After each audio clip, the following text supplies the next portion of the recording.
what I usually say to myself, because sometimes I get really overwhelmed with situations. I have to tell myself we are working in PR and not ER, which is so funny because I tend to get too stressed. So at that time I have to tell myself like everything that can be done the next day will be done the next day.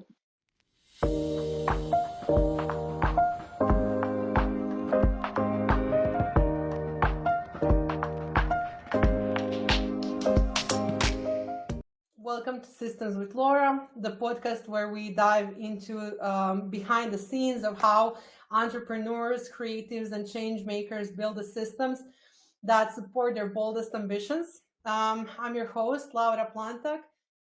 This episode of Systems with Laura is brought to you by Proprium, business workflow and automation agency.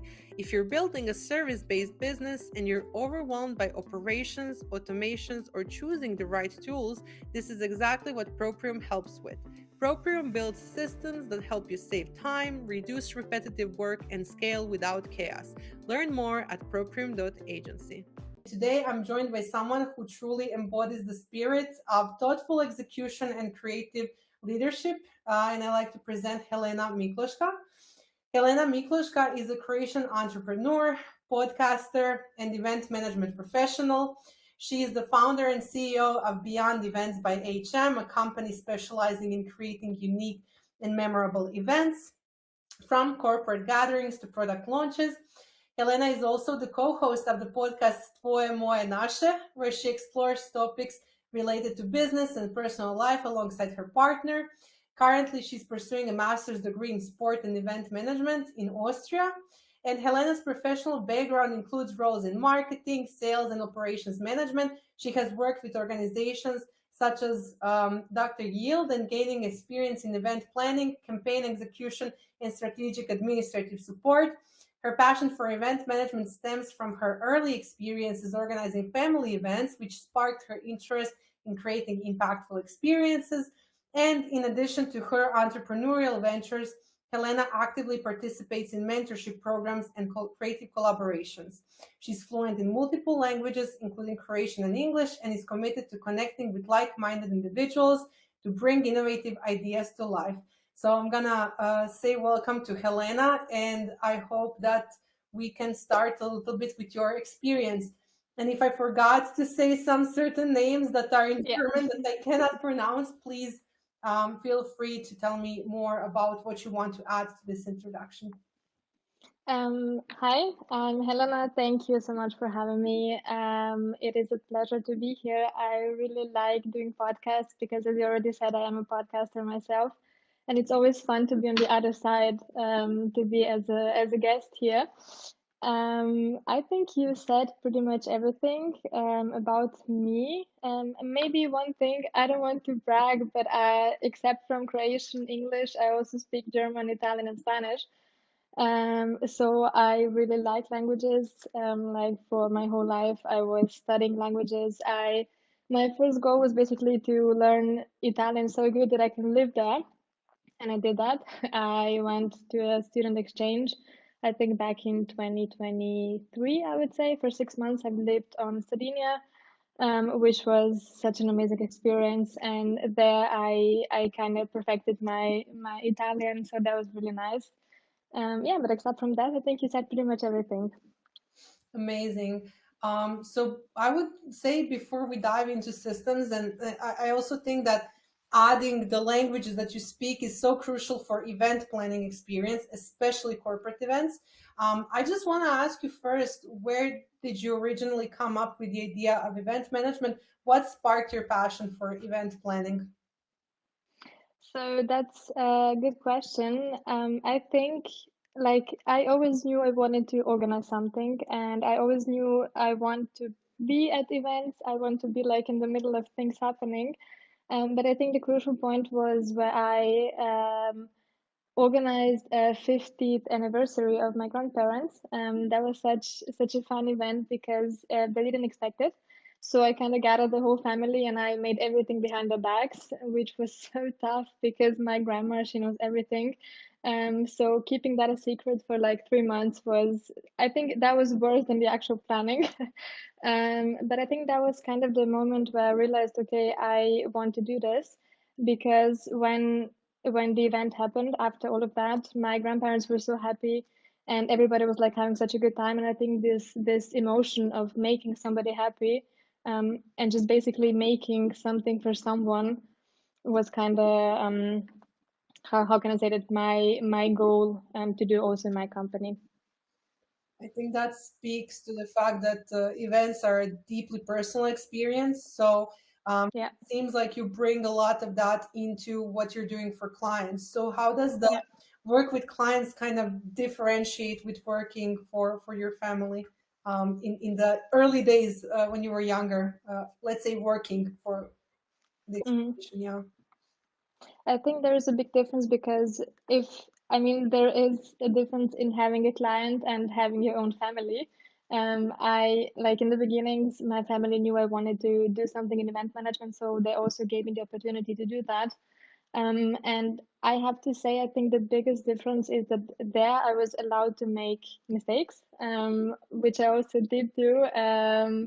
So now that I'm thinking about it, I actually made some pretty big mistakes at the event, but you know, they're my family, so they couldn't complain.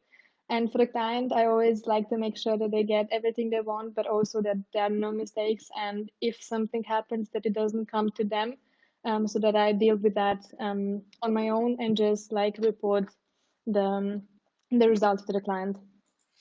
So what were the mistakes that you made? What do you think taught you Yeah, things? I did assess that event because it was my first official event. I did everything basically by myself, the whole strategic planning. So the problem was we hired like a band for my grandparents, and that was also a part of surprise. The band, they called me, I think a week before the event that they are not coming because they have another event. So I was searching for another band and I didn't find one. And I also told to my family, you know what, it's fine, you don't have to pay for it, they're not coming. 3 days later, they call me and they say, hey, we can come if you still want. I was like, yeah, sure. But then I had to like talk to my family again, like, yeah, we have to pay for that. But they were fine with that. And when they came, I met with them outside of the house and they went in with the wrong song because we didn't communicate. They played Happy Birthday because they thought it's a 50th birthday. And that was, I mean, I can't say it was cringe, but it was tough because I couldn't interrupt them and say, "Hey guys, no, that's wrong." So I let it happen and I just smiled and I think people understood what happened. And the other big mistake was we were also ordering some custom-made t-shirts. And I was the one in charge of that. And I talked with the company that did that over email. So I sent them the text that I want to have, and they sent me an email back just to confirm that it's good. Like they sent me the text that they put on the t-shirt, like if I can just check it. The text was wrong. I didn't see that in the email, so I also got the t-shirts wrong. And I realized that 1 hour before the event. But I mean, it was okay. Like people saw it, but they just didn't want to say anything. I think that's good when you're starting out to test it out on friends and family, if that makes sense. So Yeah, it's a really nice anecdote now. It's not just yeah, a mistake. Perfect. So I'm guessing that kind of gave you the insight that you can do this professionally, and you've been doing this for a number of years. But the company is very young, let's say. So yeah. could you tell us a little bit about the experience that you have, and then what is the idea behind the company, and how did that start? Yeah, so as I already mentioned, I did organize, I mean, I have been organizing events for like years now, and it was usually most like family events or like friend events or birthdays, or I don't know. It was never really professionally, but then I also had the opportunity to work. I mean, I was always in these management roles where I also had like the opportunity to work in event management in the organization. I was also for a time working as assistant to the project manager at Mercedes-Benz, which was really, really cool. And I really did learn some of the strategies, how to deal with projects and tasks, because I personally think that an event is basically a project. So if you are planning an event, you would have to plan it as a project. So I think that gave me a really big insight in how things work, and especially in such a big company. And then I did some work in my free time, which was not paid. It was just like for the experience. I was also organizing events for smaller startups, and that's why I came to the idea that I want to make something on my own. And I always knew it has to be event management. I just didn't know in which direction I want to go. So it was always either I plan B2C events, like as I have been doing for years now for my family, or I go completely into B2B sector, where I am right now. I have to personally say I prefer B2B, like business to business, where I work with companies, because I think it gives me more structure, because having to deal with just one person, one private person, is a whole another story and preparation than what it is working with a company. So yeah, that's why I founded Beyond Events by HM. I focus mainly on corporate gatherings, like corporate events, but also on brand events and premium events, so to say. So my focus is basically on doing, like, I offer full service, but I also offer strategic planning. So if somebody says that they just want to have the strategic plan of how to make an event, I also offer that, so I don't have to make the event for you. But I also offer the full service event planning, so I can make everything for you. I can do everything for you. And in addition, what I think makes it special, especially for corporate events or brand events, I also offer marketing packages. So, for example, if there is a brand that wants to do product launch, or I don't know, like a press brunch or something like that, that would have to be supported marketing wise. So I also make, how can I say that? I make a combination out of events and marketing. So let's pretend that you are hired for a product launch of a phone, for example. What would make that experience unique? How would you approach that? How would your company approach that? That's a good question. I think my first step would be to actually talk with the client and to see if they have their own ideas. So I say I have this individual approach, and I do want to bring in my own ideas, but I have to make sure that the client's ideas are also included. And there are some times where the client's ideas are maybe not as good, or maybe not as possible to do. So that's where I make sure to tell them or to talk to them, like, that's a good idea, but we can't make it because. But I always make sure to like have an alternative idea. So if they say, I don't know, we want to have a helicopter that's coming in, I would say that's probably not possible, especially considering the budget. But I would offer maybe, like, maybe we can talk to some car companies. Maybe we can have this experience, like, maybe we can do it differently. And I think what's most important is to understand the product. So it really depends on what kind of phone, like what kind of phone is launching. So if you're talking, for example, about Apple or Samsung, it's not the same thing.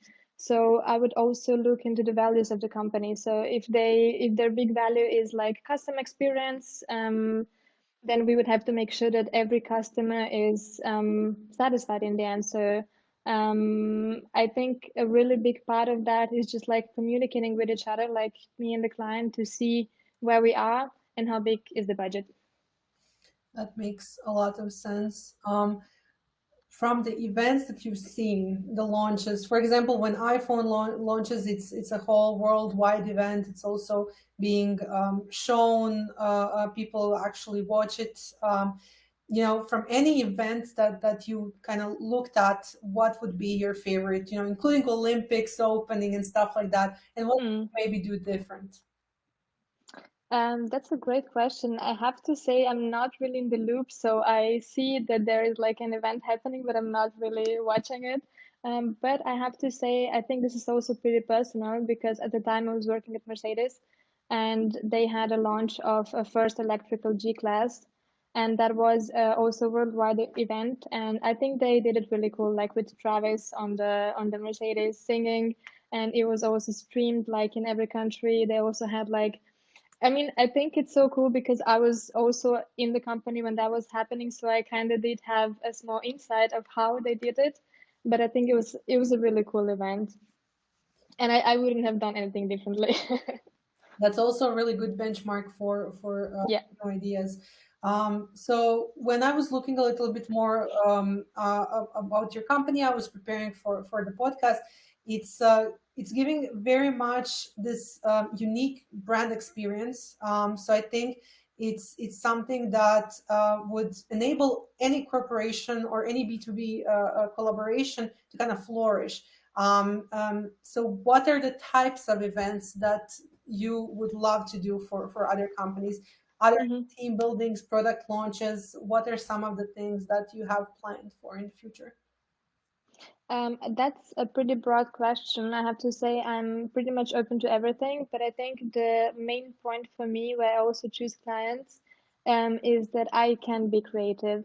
And that's why I also specialized in premium and brand events, because with a brand event you can do so much. And for example, with a team building event, I mean, you can do much, but not as much probably. So I usually look at events or like at clients that want to make something special. So, okay, if I have like a normal event, I would probably do it because I like organizing, so that's also fine. But I prefer events where I can, put in my imagination and just talk to clients and see, okay, we want to make this so special that, I don't know, that never happened. So we will just make it come true. I love what you mentioned about creativity. So one thing that's not that creative in business are systems and admin work and software and things like that. So, but they have to be there for us to be able to be creative and do what we Yeah. basically envision to do. So I'm wondering, how do you use project management software? Which software do you use? Can you walk us a little bit through your tech stack and basically your preferred systems? Yeah, sure. You are right, because every big part of being an entrepreneur is like having to have a system. And that was something I was not prepared for, I have to be honest. I knew there were going to be like tasks that I need to do, that there were going to be things that are not so fun, but I was actually taken aback at how many things there are to be done, especially like in everyday life. So I started looking at all of the softwares, and I just wanted to make sure that the software is first of all easy to use, and second of all, it's I can work with it. So I just have to. Um, I don't know how to say it. I needed to make sure to be comfortable with it, because, for example, and I will be honest here, I started with Notion, and that didn't work. I was just too overwhelmed. I think it's a great program, but you would have to invest a lot of time into actually um, getting to know it. And at the time, I just didn't have the time or the will to actually look at it and do something with it. So I said, okay, that's not working. We have to go to another software. So right now I am using Trello, which is my number one project management tool. I started using Trello when I was studying, like I think that was like 2 years ago when I started with the university, because I had all of these things to do, all of these deadlines, and it was just hard to keep track of that. So I think Trello was basically a lifesaver, because it was and it is easy to use, and it has so many cool things that are essential for good planning. So I also use that in my work in my company. That's always the number one system that I use. Except from that, I have to say it depends on how big of an event it is. I do tend to use Eventbrite, which is a usual platform for events and ticketing systems. And I think I don't know if I would call it a project management software, but I also use Google Calendar, where I also keep track of everything. And I think without that, I wouldn't be possible to plan my day or plan my tasks. So that's a really great description. And I love how you compared Notion and Trello. So Notion versus Trello, what were the differences that you encountered that kind of enabled you to have a Mm. good option of Trello? I think what I find really cool about Notion is that you have everything in one place. So that was also kind of a reason why I wanted to try it out, because I always heard people talking about it like, yeah, you can have everything in one place, and like if you plan it good, you can also put like, I don't know, your plannings for the next 3 years, 5 years, which is cool because I have so many things in my head, and I was like, okay, it would be nice to have it like somewhere, not in my head. But I think in the end it was I found it difficult because it was not really automatized. It was like you would have to do everything manually, and I found that like so time consuming that I just said, okay, I can also do that, by hand, and it feels more natural. But as for example, Trello, it's also not as automatized as it could be. But for example, for my tasks, I think it's pretty cool because it's pretty simple to use. So I know, okay, if I have these tasks today, I can put them like in work or done or things like that. I think that's very crucial for everybody who's listening to the podcast, because each of those softwares can definitely solve that same problem, but it's more of a how do they solve it for you. So what's more custom to you, what kind of feels better when you're working, Yeah. and how does it kind of like adjust to your business. I'm thinking also in terms of a lot of event planners have a lot of documentation basically that you need to keep track of. So all the vendors, all the protocols, or all the invites, for example. How do you manage the documentation? How do you manage the all of those email addresses and all of that bulk of information that comes in that Yeah. you need to do for every event? So I have to say I'm pretty traditional. I still keep my Excel lists. I do have like lists for each thing. Like for example, I have a list of vendors. I have a list of I don't know, cake makers, or how do you call them? I also have like a list of people who I worked with already. So everything is kind of in lists. I mean, I think it's working. Like I wouldn't change it because I got used to it, but I also think it's a lot of work. So especially in the beginnings where I started with it, it was a lot of work to just like put everything in and just to organize everything. But now that I kind of have a system running, so to say, it's fine. So you said you're using spreadsheets for that, right? Yeah, Well, that makes sense because it's a lot of data that basically needs columns with all of that, yeah. all those areas covered. So, what about the things that are creative, but you can also systemize them? For example, you know, if we're organizing an event that's, for example, a product launch, there are some things that are definitely much more appropriate for a product launch, entertainment wise, than they would be for a birthday, for example. So how do you kind of systemize the creative options that you have? Do you have some framework around those? I think it really depends on how creative we are talking, because if we are talking, for example, about visuals or about, I don't know, some videos as inspiration or anything that's kind of creative, I do keep that in my Google Docs. I also have like different places for different things, and I do have like an how do you call it? It's not a map. It's a I can't remember the word, but I have like a one place where I put all of my creative stuff in, and it's also called creative. So that's kind of funny. That's really good because it's more of a mood board or idea, Yeah. something along those lines. Amazing. So you're balancing a master's degree, business, and you also have a podcast. So, what time tracking or calendar systems do you use to maintain productivity? That's a lot of things to balance. Yeah, I have to say, as I already mentioned, Google Calendar is really my number one friend at the time, because I think without it, I would just forget all of the things I have to do. I also have like handwritten to-do lists, because I always think like, for example, if I have a lot of things going on, I would just like sit down and put everything on paper, like everything. It doesn't matter what it is, and then I would just structure it in in like a more structured to-do list. Like for example, if I have some things that I have to do that have to be done by tomorrow or the day after that, I will put that as a priority on the list, and other things I will just put away. But I think I mostly use Google Calendar because I can connect to that on my laptop and on my phone. So I always know what I have to do. And also there are reminders, which are really good because it happened so many times that I forgot about a meeting or something. And then I got a reminder like you have a meeting in half an hour. And that's always so fun because I'm always somewhere doing something, and then it's like, oh yeah, I have to be at a meeting in 30 minutes. But I always made it. So yeah. If today's episode makes you realize your tools are not supporting your business, Proprium builds systems in tools like Airtable, SmartSuite, ClickUp, HubSpot, Make, Zapier, and many more. Proprium's team maps your processes, builds your workflows, automates your tasks, and trains your team. If you want systems done properly, visit proprium.agency.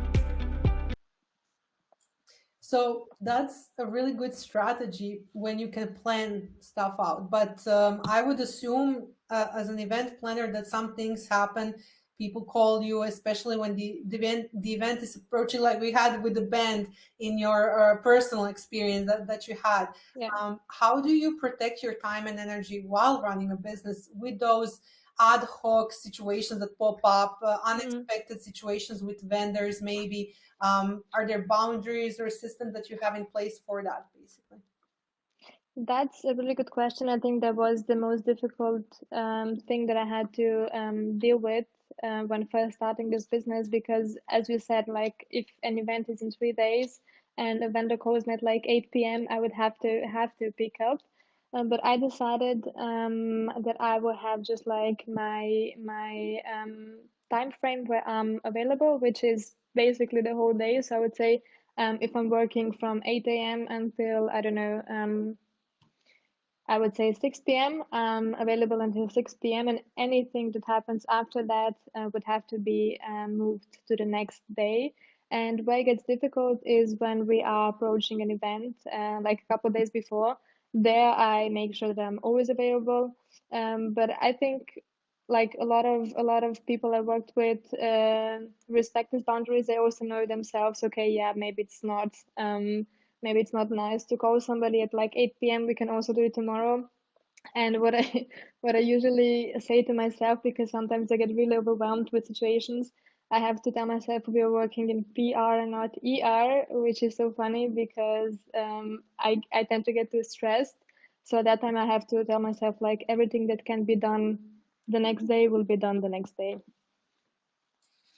I love the we're working in Yeah, PR, not ER. I think that should be a merch, a mug yeah, or a t-shirt, because we really have definitely. to remind ourselves. I have a similar version of it that I say to my team, but I think that this is very catchy, and I love how it Yeah, sounds, basically. And it's true. Maybe something needs a phone call, but again, do you really need to pick up? Well, not really. It can yeah, be solved tomorrow also. And some things usually kind of get resolved on their own, even. People kind of have yeah. different, I would say, a different criteria for urgent, if that makes sense. And it's not the same for everybody. So I'm wondering, do you have any routines? For example, in my own business, I don't have meetings on Mondays or Fridays. Do you have any rules like that kind of help you, keep your sanity, let's say? Yeah, it's pretty similar for me. Mondays I don't do meetings, and Fridays also not available because I'm studying like at the university. So Friday is also kind of day for emails. But yeah, I would say it is really important to have this one day where you know, okay, today I can just stay at home. Like I don't have any meetings, I don't have to look good. I can look the way I want to look. And I think a Monday is a good day for that because like you're still maybe tired from the weekend and you're just starting. So I think that's a good thing. But except from that, I don't have any rules that I say, yeah, you can't call me between 4 or 5 p.m. I mean, I don't have that. Gotcha. So let's talk a little bit about your podcast. Mhm. Tell me a little bit why that theme, why the topic, how did that start? So we can learn more. Yeah. So thank you for asking. It's always such a fun topic because it's really something that we started out of pure fun and out of just just wanting to have something of our own. And that started also this year, so it's also pretty new, but I think we're doing pretty good for that. It's basically a podcast where we talk about everything, and I think the main USP, so to say, is that we are pretty authentic. So we don't have any scenarios. We do prepare a topic, but we don't prepare questions or we don't prepare, like we just talk. Like, for example, if we're sitting in a cafe and somebody's filming us, it will be the same thing. So I think that's resonating with people because they know, okay, they are not faking, they're not trying to have people like them. And I also like it because it's kind of time for us. As I said, I'm managing a lot of things right now, so I know that I have to have 1 hour to sit down with my boyfriend, even if it's just filming an episode for podcast. We sit down and we talk for 1 hour, which I think is pretty cool. And the idea why we made it was actually, it was my idea because in our relationship, I am the extrovert and he is an introvert. So we're kind of like black and white, so to say. And I just wanted to have something that's our own because, for example, I did a lot of things and I also do a lot of things personally. And my boyfriend doesn't have any creative projects. I was like, maybe we can do something together. And he was not on board. He thought, yeah, I'm not sure about that. Today everybody's making a podcast. Like, you never know. He's like, I wouldn't say pessimist, but he's a realist, and I'm an optimist. So I'm just like, no, you know what? In 1 year, we can be so famous. So I just said, we can try it out. So we ordered microphones, and I said, listen, if you are feeling uncomfortable, we can stop it right away. It's not that serious. So we first started to so like first we made an episode and then we made all of our social media channels because we didn't know if we were going to make it or not, if we're going to go through with it. And safe to say, my boyfriend loves it. I was just yesterday I was listening to our old episodes, and in the first episode I'm the one doing the talking, like basically just me. From the episode 4 or 5 is he doing the talking pretty much. So I think everybody can kind of see how it evolved, how we became more comfortable. So yeah. I also love the name. Yours, mine, ours. How did Yeah. you come up with that? That was my idea, and honestly I don't know why. It was kind of like because there is a part of me, part of him, and that's like basically part of us. So there is something out of everybody in that. So, what did you start with? What kind of equipment did you start with? What kind of software do you use for the podcast? How do you prepare it? Yeah. So we ordered this small mics. I don't know how you call them, like the one that you can take with you and just like film vlogs, because we didn't know if we're going to do this for a long time or not. So we didn't want to spend too much money. So that worked for maybe like 2 episodes, and then it was just like it was the sound was not so good, and we thought, okay, I think now it's the time to just to change that. So we ordered podcast filming microphones.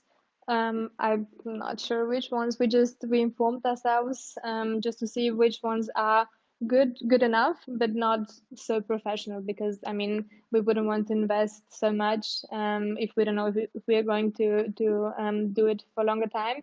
And the software that we used, that was a struggle, I have to say. It was a struggle in the beginning because, especially with the sound recording, we are filming with our phone still. So we do the filming with the phone, and now that we have these other mics, we would have to connect them to the laptop, so to the notebook. And that was a problem because you would have to put it, like, kind of mix it together at the end, and that was kind of tough. And also, we couldn't find an app on the notebook which would record both of our voices at the same time. So there was kind of no app that would like record two mics instead of just one. So we were kind of researching it, and we were like, it's not possible that there is nothing like how the other people do it. And we came to Audacity. So right now we're recording our sound over Audacity and then put it all together in CapCut. So, you had to have done a lot of research to Yeah. get to that software. What other software did you kind of see that could be useful for somebody else, for example, but might not be what you guys needed? That's a tough question. I have to be honest, I don't remember. I think that was that was a job of my boyfriend who did that. I just know that there are a lot of apps that are also free. So if somebody is recording alone, it's perfect, I would say. But I think the problem is then when there are more than two mics. Makes sense. And you are filming that in person, so you're using the same computer Yeah. basically. That makes sense. Beyond the software, the topic is the system, so I have to go into that. I'm curious about, do you just sit down and talk, or do you choose one topic for an episode? Do you do any research? Do you have guests? How does that work, and why did you choose that format, basically? So, first of all, we started with just two of us talking. So we just, I have to be honest, in the beginning, I was sure that we need to have like a framework, like that we need to have questions, we need to know exactly what we're talking about, because otherwise we would talk either too long or too short. Long story short, right now we don't have any scenarios. We just agree on a topic because I think, as I said, it's not as authentic. So we just kind of agreed, okay, you know what? I think it is more authentic if we just pick a topic. So we usually pick a topic a few days before. We have like a couple of topics on the list. And then we know, okay, we are filming on Tuesday. I would just like look up the topic. And also we have every week we have a question of the week. So I'm in charge of that. So always research to have like some good questions that we can talk about. But that's basically the only thing we research. I have to say our topics are not as deep. I mean, of course, we do talk about a lot of things, but for example, we are not talking about science or anything like that, so we don't have to research many things. We are planning on having guests. That's still in the works because we think that it could be a benefit to like have somebody who's an expert in something to talk with us about something. And in the end, I mean, people are just looking at us the whole time, so maybe it could be a refreshment to have somebody else. So that's in plan, but we still don't have the exact strategy on how we're going to do that. So if somebody is thinking about starting a podcast, what would you Mhm. kind of tell them? What would be something that you wish you knew with the first episode, let's say? That's actually a really good question. I have to say the first step is having equipment, like knowing what you're going to use and in which way, and make sure that the sound is good. So we did have a couple of times happen to us that the sound was really bad, so we kind of had to film it all over again. The same thing happened with filming. So we are still filming on our phones for a while until we change to our actual camera. And there you would also have to make sure your phone is charged. You would have to make sure you have enough space on your phone because that happened too. And I think just the usual stuff, just to make sure that everything is ready. And apart from from the organizational stuff, I think you would have to be prepared to be seen. So we knew what we are getting ourselves into. I mean, I knew my boyfriend didn't, so that was kind of difficult. But in the end, it was really fun to see how many, so to say, random people supported us because in the beginnings we did have only our family who was following us and looking at the podcast. But now we have also people who we don't know looking at the podcast, commenting, and just being supportive. And I think that's really cool. That's amazing. You found a community that you're basically building Yeah. based on that.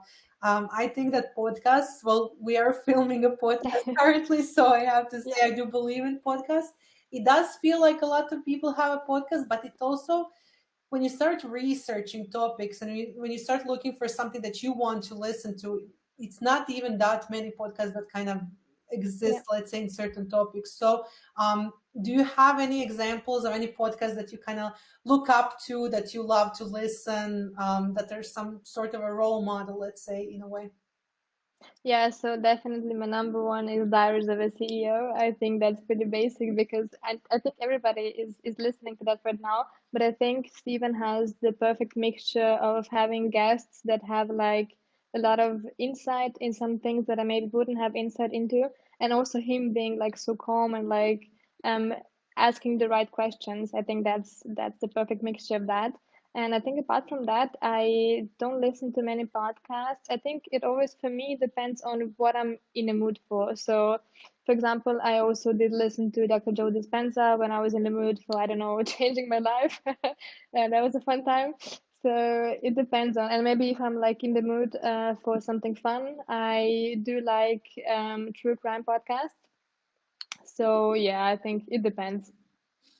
So that's a really good mix of genres, especially the true Yeah. crime. I think that's a, women type of traits to kind of like watch Yeah. those. But when it comes to Diary of a CEO, I also really enjoy it. I think it's an amazing podcast. Are there any particular episodes that or guests that maybe kind of sparked your interest the most? There were a lot of guests, so and I'm really not good with names, so I can't really say who it was. I mean, Dr. Joe Dispenza was perfect. I it was kind of mixture of my both of my podcasts that I look at, but I think the topic that interests me the most was this whole manifestation, life changes, and I think every guest that was on there and speaking about the topic was really an expert. So it was really refreshing to listen to them. I think we can learn a lot from Yeah, that format. My favorite part is the fact that in this format you can definitely talk as if it's a conversation, and I yeah, feel as if I'm part of that room when I'm listening to them. So I really hope that also both your podcast and my podcast kind of give that yeah. experience to listeners. I hope that that comes to become the goal. Let's switch back to events. So looking at the future of events currently, with the robots being prepared to enter the market.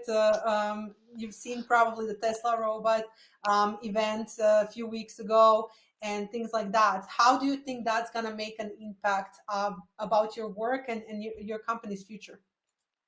I think that's a really relevant topic because in the end we do deal with things like AI and robots, and AI is doing all of our work. I have to say, in a way, I think that is going to be helpful because if we have an AI that's doing, I don't know, all of the organizational things for me, for example, I don't know, managing my files or just organizing my files, like all of the things that I would usually spend my time on. I think at that point it's pretty useful. But if we allow AI and robots and like the whole new technologies to overtake a business, I think that would not look good. I mean, I personally don't think that that will happen, like not in the near future, because like the current AIs that we have are trained, like they're trained based on our input. So I don't think that they can think as creatively as we can, or they can make things as creatively as we do. But if that changes, I think that could become a problem also in the events industry as well. So you don't see a robot bartender or anything like that happening anytime soon? Not in the near future, but it's actually a good idea. I will have to write that down.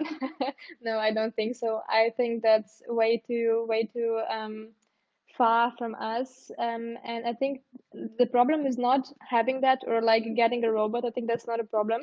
But the problem is the image, because if you have certain guests there, you have, I don't know, 1,000, 2,000 people.